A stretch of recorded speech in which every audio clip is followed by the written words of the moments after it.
And welcome to another edition of Thoughts the Roundtable with me, Matt Rebar. And me, Paul Laux. Another And late night session tonight. I was going to say, this is 9:22. That is too late for me, honestly. I'm 30 years old with 1.5 kids, so I'm very dad mode at the moment, and I want to go to sleep.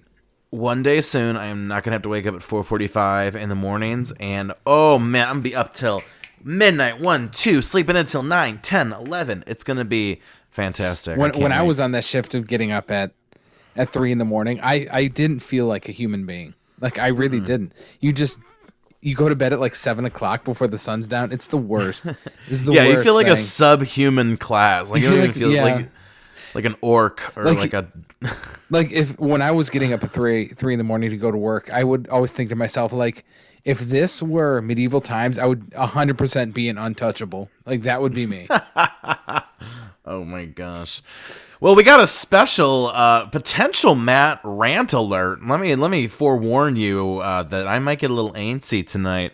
I wrote an ethics essay that I thought was going to get high top marks, and it did not. Can I say something? I got to say something. Yeah, go ahead. Grade an ethics essay. I don't understand how you grade something like that. That is an excellent question, Paul, because as we know, ethics are subjective. And even if we cite ethical, like Kant's universal law or Socrates, these things were created out of nowhere. There's no guidelines for those guidelines. Right. So we seem heated. I'm getting there. I'm like building up. I'm like a tropical storm right now, and I will become a Category 5 soon enough. So I guess here's my thing. Should I tell you what I got, or should I read you the paper? It's a quick paper. Should I read you the paper, and then you tell me, like, how do you want me to do this? I want to be give fair me the paper to you. first. Give me the. Okay. The thing is, you kind of already blew it out the water because it seems like you got a bad grade. So I just want to hear it first. This is the way you're acting. So yeah, let's hear. Okay, it here we go.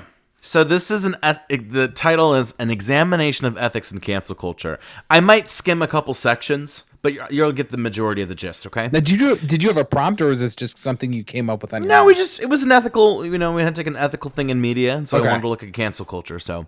All right, so the first paragraph, I'll be quick. It's basically about DaBaby's comments. Do you remember DaBaby's comments? It was about... DaBaby's what? Comments? Oh, gosh. Okay, Paul, I'm just going to read this.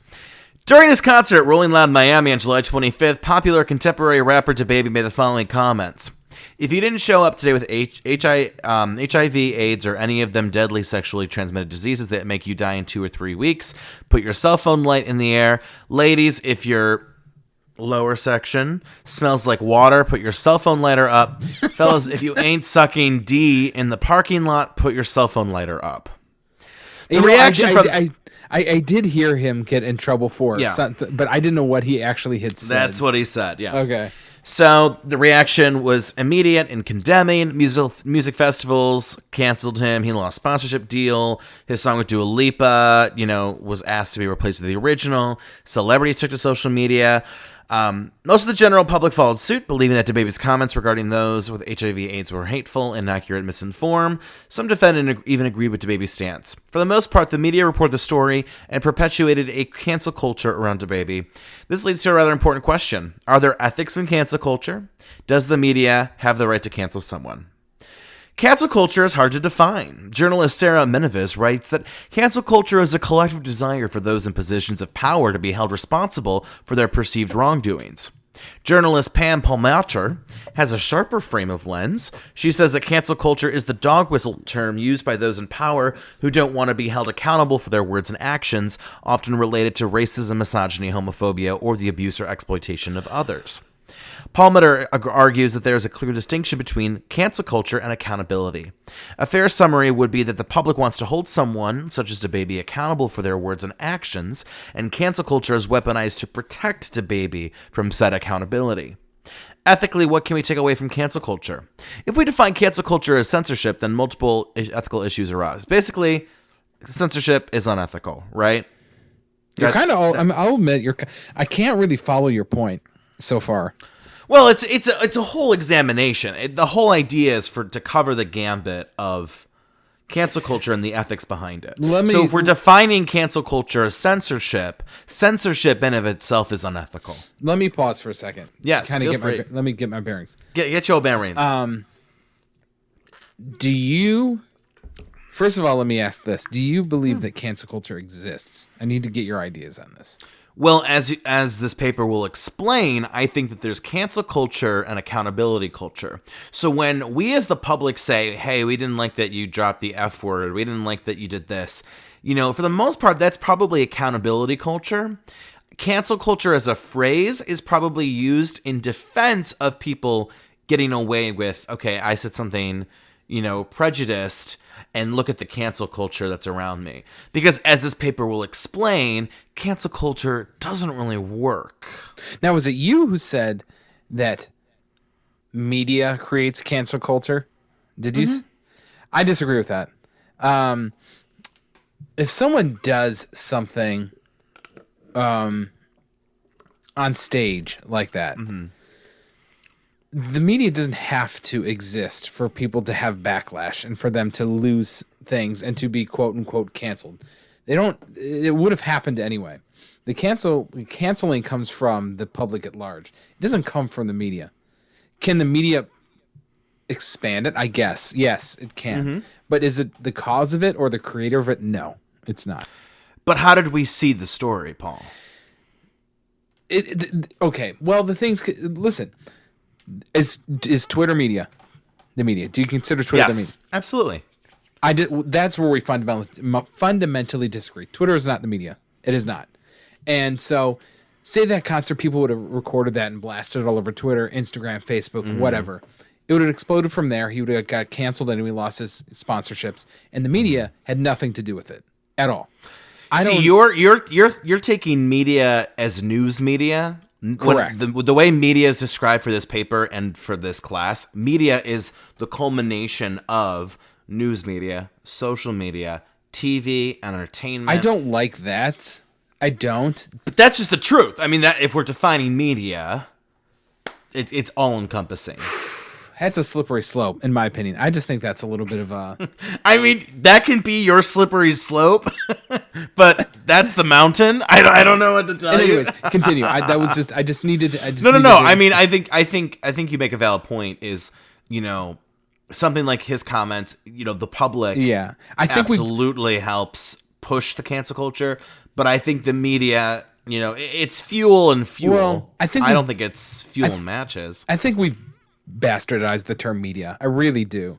And I'm being serious because you will never convince me that Twitter and Instagram are media. It's just not. It's what people want. The problem is that people see a lot of anybody can post on Twitter, anybody can post on Facebook or whatever. And the gatekeepers don't exist anymore that traditional media has. And because of that, people are going to see a lot of things that they don't like, they don't agree with. And so they vilify it and they kind of throw it all into the same bucket. And it just kind of, coming from someone who has a media background and media studies and has been in the media, I hated when people would come up to me and be like, I saw this stupid thing in the lamestream media that, I was like, well, where'd you see it? They're like, my uncle shared it on Facebook. I'm like, bro, that is not the media. Okay. It is not. Well, and again, like I said before, cancel culture it would have happened anyway. The media didn't happen to it was a cog in the wheel that sure maybe exploded a little bit better because I'm sure it was reported on actual media, journalistic media, but it would have happened anyway. That's my opinion.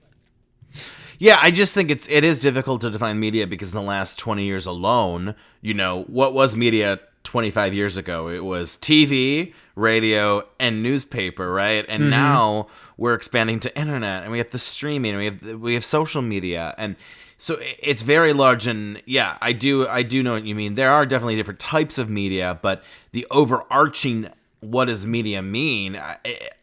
It's getting harder and harder to explain, right? So, anywho, moving on because that's a whole other episode right there.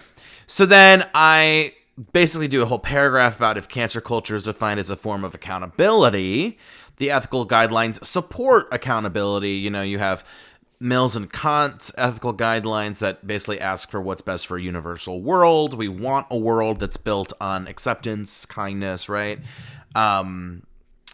Islam's divine concepts can cover this because truth, human dignity, and justice all have to do with accountability. Yada, yada, yada. There's a paragraph talking about where is the moral duty owed, which is kind of basically this concept of like, is it for the individual, is it for society? And so that just kind of a quick one on that. And then I think you'll find this interesting. So we're now on page 4. We've Wow. 4 of 7. We've gotten there really quickly. Blah, blah, blah, blah. Does cancel culture even work? Recently, J.K. Rowling was canceled following her transphobic comments, but Harry Potter is still selling like hotcakes. In the last year alone, HBO People will Max hate announced an upcoming live-action television series, and a major video game based on Rowling's material is due on major platforms next year. Manavis writes that canceled celebrities continue to engage with commercial success, and that backlash becomes part of their brand. I do make a distinction here. In contrast, there are viral social media videos of white women calling in police on black men. The women in these viral videos were thoroughly canceled. There was no redemption nor excuse provided for these women, but these women had no fame. They were born from their acts and consequently deemed cancelable. And then I kind of mentioned Bad Barbie, who's the girl who appeared on Dr. Phil. Do you remember that girl? She's like, she was like, cash me outside. And like, how about that girl? And how she's leveraged her canceled status into millions of dollars in a rap career. So then, basically, I create an ethical framework that I propose as a result of someone deemed canceled. So this is kind of like an idea of, like, how do we come across, like, cancel culture? So I say, for one, the first thing, you have to identify what is the individual being canceled for. Does the individual have a history of problematic behavior, statements, and other cancelable actions? 3, how has the individual responded to their actions or statements? 4, have there been any consequences created regarding this cancellation? And 5, how grave is the cancelable action or statement, and how much harm is created? Now, was this kind of like a framework of like a post-mortem, like after someone has been quote unquote canceled, you kind of go through these things? Is that kind of the framework you built from that? Yeah, so this paragraph says, these guidelines can help understand the severity of ethical problems within a situation while helping formulate consequences in the media and the public may impose. So the idea of, like, how harsh do we have to, how harsh should we be, whether it's cancel culture, accountability. So basically, putting DaBaby through, we see that he's said problematic things before. He doesn't show remorse. He has faced repercussions. There was harm created through homophobia, cruelty, misogyny. And for an ethical duty that we have, we need to hold him accountable as individuals and as media ethics. Are you saying canceling leads to accountability, or they're two separate things? See, and that's the thing. I think I discovered through this paper that the term cancel culture really is kind of like two things happening. So there's like cancel culture as a term is being used for accountability in a sense, but then cancel culture is also being used as a term to be like, look at all these people trying to cancel me, and look at cancel culture is bad because I should be able to say whatever I want. And so how the next paragraph talks about, well, actually not the next paragraph, but my last paragraph, I'll get there. Basically, the next thing has to do with cancel culture being unethical with the Dixie Chicks, Janet Jackson, which I think we're all familiar with those cases. If you're not, Wikipedia is your friend. Those are old ones. Wow. Yeah, right? Well, old, but I think very, very definitive. They're kind of the Dixie Chicks especially is one of the earliest ones I can remember. Yeah. But like, think about what the Dixie Chicks did. They just said that George W. Bush sucks. Well, the big problem with that one is I remember they did it in France. They didn't do it in the United States, and that was for some reason it was the big craw in that one. Which is like, that is nothing. I know. I'm just saying that was today. The reason. That's what's so really interesting. Yeah. How dare they say opinions in France? That's the. So here's the conclusion. For the sake of clarity, we must first define cancel culture into twin cities: cancel culture and accountability culture. The former, cancel culture, is a defense people use to hide behind their rights of speech and more often than not disguises hatred and misinformation. Accountability culture comes into play once a public figure has done an act of hatred and or misinformation that must be corrected. We can use ethics to determine the correct course of action and assess the accountability needed. The accountability must be strict but follow guidelines of fairness, human dignity, and truth, as well as Mill's and Kant's universal teachings. Only then can both the harmer and harmed be healed. So basically, I think this paper covers a lot of ground in 7 pages. I think it's very ambitious in that sense, for sure. But the point is, cancel culture is not easy to define, and so there has to be a way to distinguish what's happening and then apply the ethics after you can distinguish the difference. So that's kind of what was going down in the paper. Thoughts? Well, the problem is I still don't get your point, to be honest. I mean, what was the end point you wanted to prove with this? I mean, I think the end point... Oh, go ahead. Sorry. No, it's fine. So I'm still kind of unsure if you meant to say one leads to the other or they're two separate things. That's the thing I'm They're really two separate things. Okay. Yeah. Because we hear the term cancel culture being thrown around all the time, right? Yeah. So, well, hold on one second. So you think the term cancel culture technically doesn't exist? It's what people use in defense of, like, say something they like or someone they like got quote unquote canceled. People use that term to kind of describe it and go against and kind of insult the accountability aspect of things. Is that what you're kind of getting at? I think doing this research kind of exposed that there is an accountability culture, and there is, I think, cancel culture that's used as a defense for the action. So, like, almost like a battle of two sides. So a celebrity says something ignorant. There's an accountability culture that's created that says you need to apologize, or like, this is wrong. We just, this is ignorant.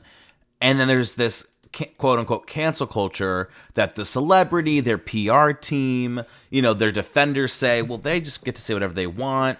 You're just trying to cancel them, right? There's like those two sides. I feel like accountability versus cancel is very almost passive versus active. And think about it like this. When you say something in the moment, I feel that accountability is very the passive side of it. You say you do it to Baby Diddy, go up on stage, you say something stupid. There's an immediate reaction to it, a guttural reaction, and there's consequences to that. You lose sponsorships, you lose things to that. I feel like when you get to the active side of things, that's when you get to the canceling side. And I look at that like people who like Ken Jennings. Remember when he was like for a minute was going to be this hostess of Jeopardy, and he didn't do anything, but people actively went way into his past to find things they didn't like about him. You mean Mike Richards, by the way, right? No, because Ken Jennings actually was. Oh, yes, I forgot about that. Really yeah. And so he didn't do anything. He didn't say anything in the moment, but people actively went back. And I think that's what really trips people. When it's passive, it's you say something in the moment, people don't like it, it's immediate, and it can relate to things in the past, but it was caused by something that happened, and then you passively react to. When you're active and looking something to get someone removed for something because you are not, they didn't actually do anything in the moment, but you look to see what they did do in the past. That's when I think you get to the negative side. Really, the canceling and the accountability are essentially one and the same, but one is a little bit more attacking than the other. That's kind of I think you actually put a good example. I did not really think about that kind of case. So I guess there would be almost like a trifecta that's happening here. Looking at the DaBaby case, I think that's like a really easy example because that's immediate. It happened. He's unapologetic. There was a thing he did in the moment where people were like, yo, that is not right. You can't be doing that. That's wrong. Versus, you are right. And it happened 10, 15 years ago. It still happened, and there should be an accountability of apologizing, but, should that be a deterrent? Because people can actively change, looked back towards that. I guarantee you anything. There's things on both you and I that people wouldn't like. I'm being serious. Everyone I know. And so, like, when you get to the active state of purposely looking back for something, because as much as people don't want to think that exists, because listen, I'm not over, like, if someone needs to be canceled for something they did in the moment, I understand. I don't like when we purposely go back to find something. I think that's a little bit of an ethical slope that I don't like to go down. But and one of the points this paper makes is, some of these people who have, quote, been canceled are doing better than ever. This is true. Who was that country star who? Morgan Wallen or something. Yeah, he said, we all know what he said, and he actually had more record sales than he ever had before. Mm-hmm. So you said with J.K. Rowling, so which is a very weird move for her to make, considering a lot of her fan base and her, she was supported a lot by the LGBT community with, Harry Potter and everything. Yeah. But like you said, her sales went up. So I don't understand. How many comedians have we seen like the last 5 years who get canceled and then they're still touring, they're still booking, they go away for maybe a year or two. Yeah, they take a siesta. They go like fly to some island in the Caribbean, lay low for a year. Like a Rumspringa of sorts of canceled celebrities, and then they come back. Who, comedian wise, absolutely baffles me that they exist and that they're still doing strong is Daniel Tosh. The absolute he will say the most crude, unreal things, and no one ever. I mean, that's what he's built. That's a case study in and of itself. Like, and he openly in his. If you ever listen to his latest, I know I'm kind of going off topic, but it's funny how even in his latest, it's years old now, but in one of his latest albums, one of the things that he goes, I know eventually I'm going to say that one thing that's just too far. That one thing that pushes everything over the edge. He goes, I haven't found it yet, but eventually I will. All right, so you have the gist of this essay. Be honest. What kind of grade? What are your feedback? Well, I don't think it's fair for me to give it a grade because I don't know what they were expecting. I don't know what the assignment was. It was just to write an ethics paper. It was really just about taking something from current media context and write an ethics paper. I'd like to read the entire thing, like instead of getting, but the only issue I really had is that I was a little confused on where I think you even kind of admitted at the end that you didn't really figure out what the ethical solution was. You acknowledged that there was one. Well, I did create those 5 guidelines and this idea of like examining how serious. Does it need to be accountable? How serious is the accountability / cancellation needed? But we talked about this right when we started. It's ethics. How do you go about ethics? Right? I think it's very delicate in general, and I think this paper is. I don't think the paper comes across as confused, but it definitely feels exploratory rather than. It feels like an abstract definitive. Of a study that hasn't been done yet.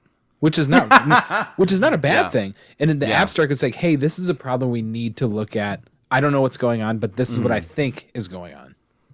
Yeah, and this was a 5 to 7 page paper. I just don't think you're really going to create like an ethical solution for anything. This could legitimately probably be a book, like no joke.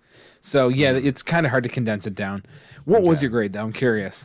So I was thinking, I was projecting, I was like 90 to 95. That's what I was thought. And here's why. Because I don't want people to think, he thinks so highly of himself.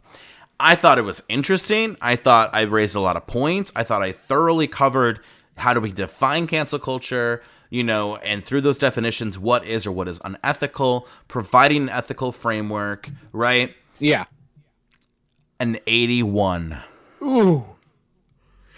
Ooh, my lowest grade of grad school so far, I think. 81. What was did he even reasoning or points? Oh, you ready for this? Yeah. This is where I get here's where I think I'm curious what you think. Thank you for your work on this, Matt. You have a lot of good stuff here. I appreciated your distinction between cancel culture and accountability culture, though I'd have introduced it from the beginning and used it as a driving force for the rest of your paper. Okay, kind of valid, but I think the point of the paper was exploratory for me. So that's why, that wasn't the main focus. I wanted the main focus to be defining cancel culture and ethically cancel culture. But anywho, he says there were 2 main things that could have used more work. The first is your support for assertions. There's a crucial part of the graduate level paper process. Here's one example that I was pissed at. He I said women face more scrutiny than men under the public eye. And he Which is highlighted true. that and said source. Look around you. That is the source. That's the source. I'm like sexism, facts. Like, why do I need to source that? And there was a couple other I sections. mean, I would understand if you like if this was a legitimate full-on research paper that would need to be sourced. But if you're just doing like an exploratory ethics paper, I don't think I think you can make some assumptions, reasonable assumptions. But that, I agree. First of all, I had 13 sources, by the way, just for the Okay. record. So there were sources. But two, I feel like the whole concept of an ethics paper is like you're creating or you're arguing. Like, I don't know. And to me, yes, I get the idea. It's graduate level and you want to cite, you want to have evidence. But like, that's like that to me was such a minor throwaway line. Like, I don't feel like I need evidence for that. Like, and I feel like part of the graduate level way of thinking is like you should know certain things, right? Like, if I was in 8th grade, maybe I wouldn't really know why women face more scrutiny in the public eye than men. But like, here I am as a graduate, like, yeah, I can, like, yeah, absolutely. I don't know. Maybe I'm biased, but I would get that if this was in a more intensive dive, but I think that's nitpicking. Like, I get what they're doing, but I think it's nitpicking. So then the second he says was the argument. You made it difficult for yourself by attempting to outline an ethical ideology for a group of disparate, undefined internet voices who may or may not be hiding behind a constructed identity. The main issue is that you have set up a code that lacks statutory rigor. That's an annoying professor way of saying you've got an ethical framework that can be applied in relative ways to whomever we want, however we want, depending on our opinions. The problem arises when we try and create frameworks that deal with the degrees of wrongness. Who gets to decide to what degree? But that's the point, is like, it's for the general good. So the idea here is like an extremist obviously would take this ethical guideline and be harsh on it versus, you know, someone who was more average or someone who is extremely laid back about ethical decision making. Like, I don't know. I just feel like that concern that he has about like, well, how do we apply it? You can't, you know, who gets to decide and what is not wrong? Well, that's the basis of ethics, though. Right? I mean, if you can use that argument to undermine ethics entirely, who decides what's right and wrong? Like, that to me almost feels like, well, there's no point creating an ethical framework at all because we can all disagree. Right. And it's like, but then what's the point of having an ethics class to talk about? Right. That's the thing. I think it's all subjective. And I was trying to put in a framework that could be applied. And he's like, no, that can't be applied because what if an extremist, you know, disagrees? Why are you letting like, an why do outlier I run the care? ship? That doesn't make sense. Yeah. I mean, why would I care what an extremist thinks if I'm trying to create also, what's best for all? That you know? undermines the idea of ethics entirely. No, ethics isn't a hard set rule made by somebody that will. It's all subjective. Everything's subjective about it. I don't know. That's a so weird then take. here we go. Here's all again. Thanks so much for your work on this. Thanks you set so up some much. good points, and your accountability culture was quite a good one. It has been happening for many years and will continue to happen regardless of how we shape our society. I just hope that we won't fall into the wisdom of the crowd fallacy at some point. So it seems like he loved the paper, but gave it an 81. It seems like he hates cancel culture, and you kind of hurt his feelings a little bit. I'm not joking. That last line made me really think like he's a hard steadfast against anything being canceled, and he kind of put that into it a little bit. That's a little rough. Yeah. For that I just few don't- comments. I just think, like, I don't know. I disagree with both of those a little bit. I think, you know, this is a 5 to 7 page paper that's kind of an opinion paper, right? So I think there is a little bit of leeway in. And here's the thing. If I sourced every single piece of that paper, I would have had no room to actually write, like, what needed to be written. It's, you know what I mean? Right. And then two, I just feel like shouldn't we be trying to create ethical frameworks based, like, I don't know. If the whole point is, well, we can't create ethical frameworks, then what are we doing? This whole class is like questionable. Then I don't know. I think the issue boils down to the fact that he simply disagreed with you. I do, and Yeah. I think that kind of he had a little bit of bias in it, that he didn't agree with your framework. He didn't agree with your opinions on cancel culture itself, and so I think that kind of And it's a shame that it's in a class and has a grade attached to it, not just an open discussion session, because you feel like he could talk more freely about it. But I mean, he loved the distinction between cancel culture and accountability culture. And to be fair, I think if that had been a clear focus, that probably would have been a really good paper. The problem was I was really looking more at like, how do we define cancel culture? And because we define cancel culture in so many ways, I wanted to ethically go through those and not necessarily focus in on cancel culture and accountability. You know what I mean? What would you use the framework for? Exactly. Like, so let's say, Paul, you said something terrible on this podcast. I have. So many things.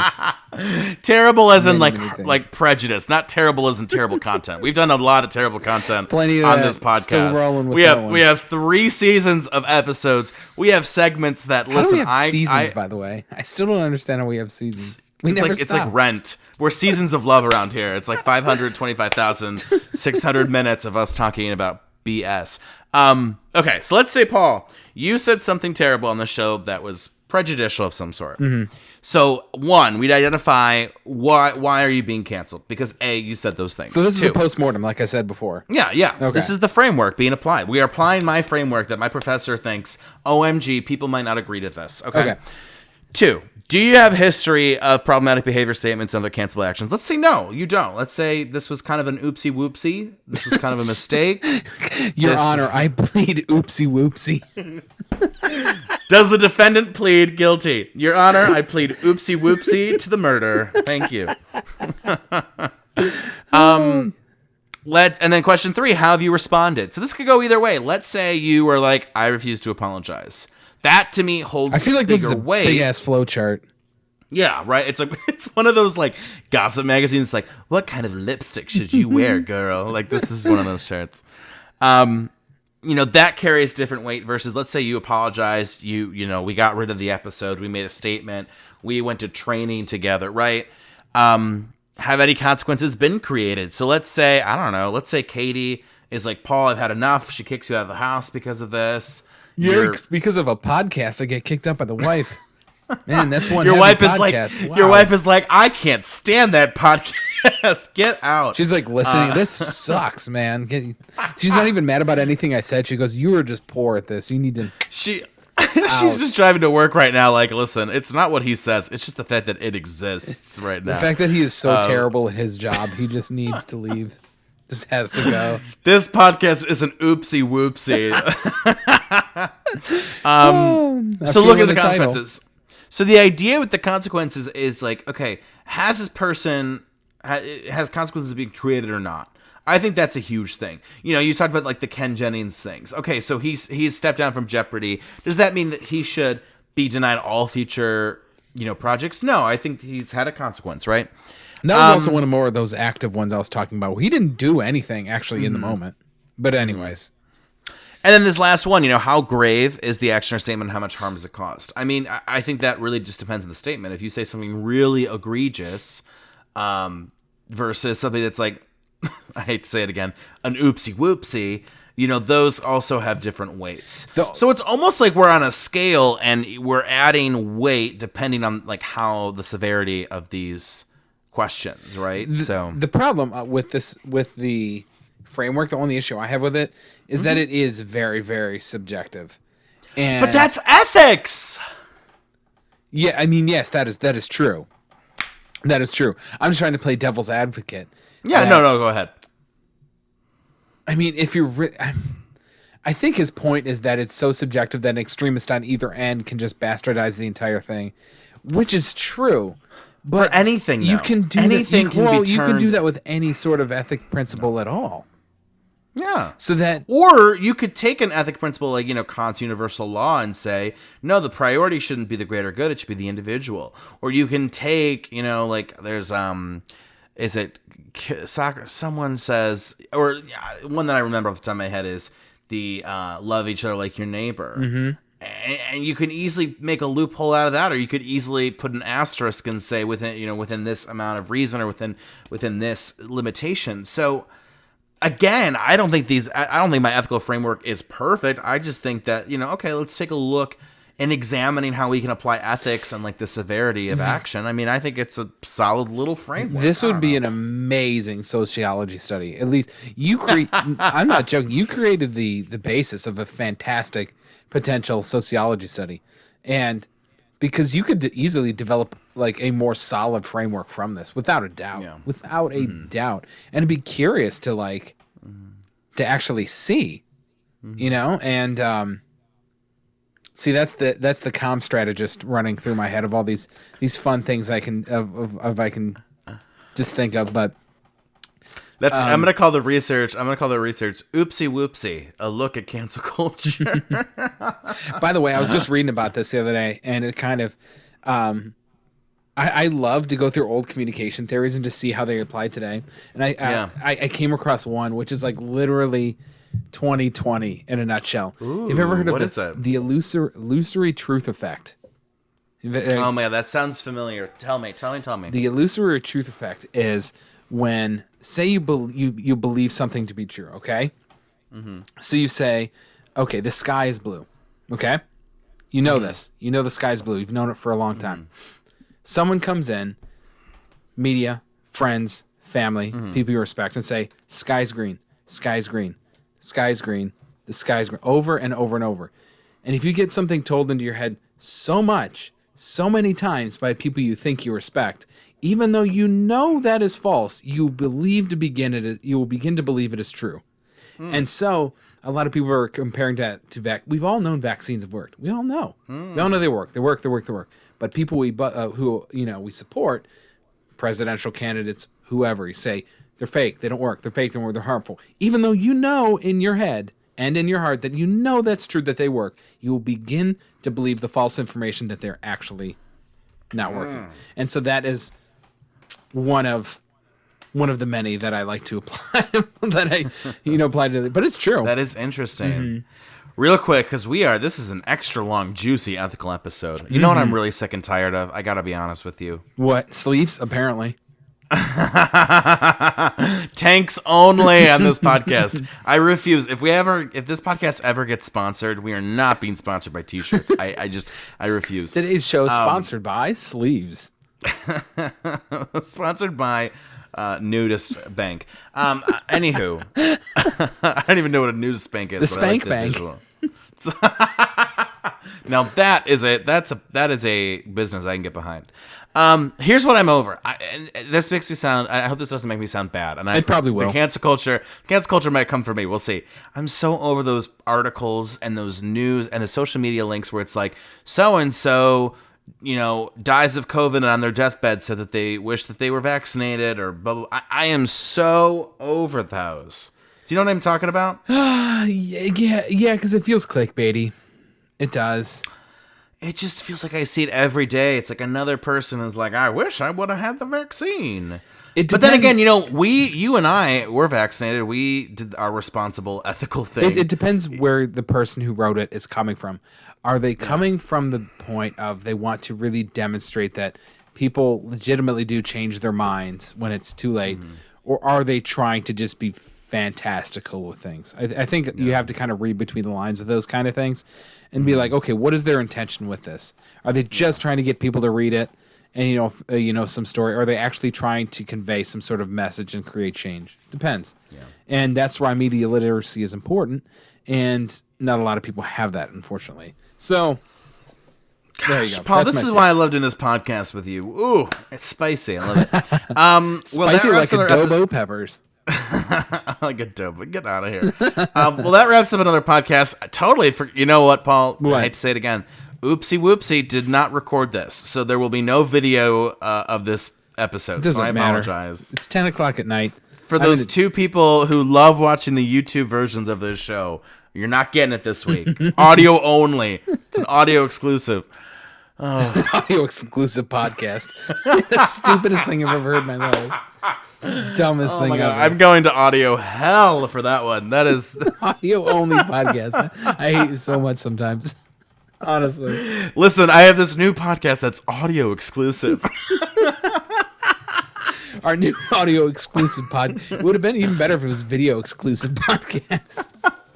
A podcast just for your ears. Oh man, Oh gosh. that's the best. All right. Absolutely. Well, we're hitting the 40-minute mark, I think, so we gotta go, girl. So have a great episode. Oh my god, have a great episode. Oh my god. Peace out. I'm out of here. Later.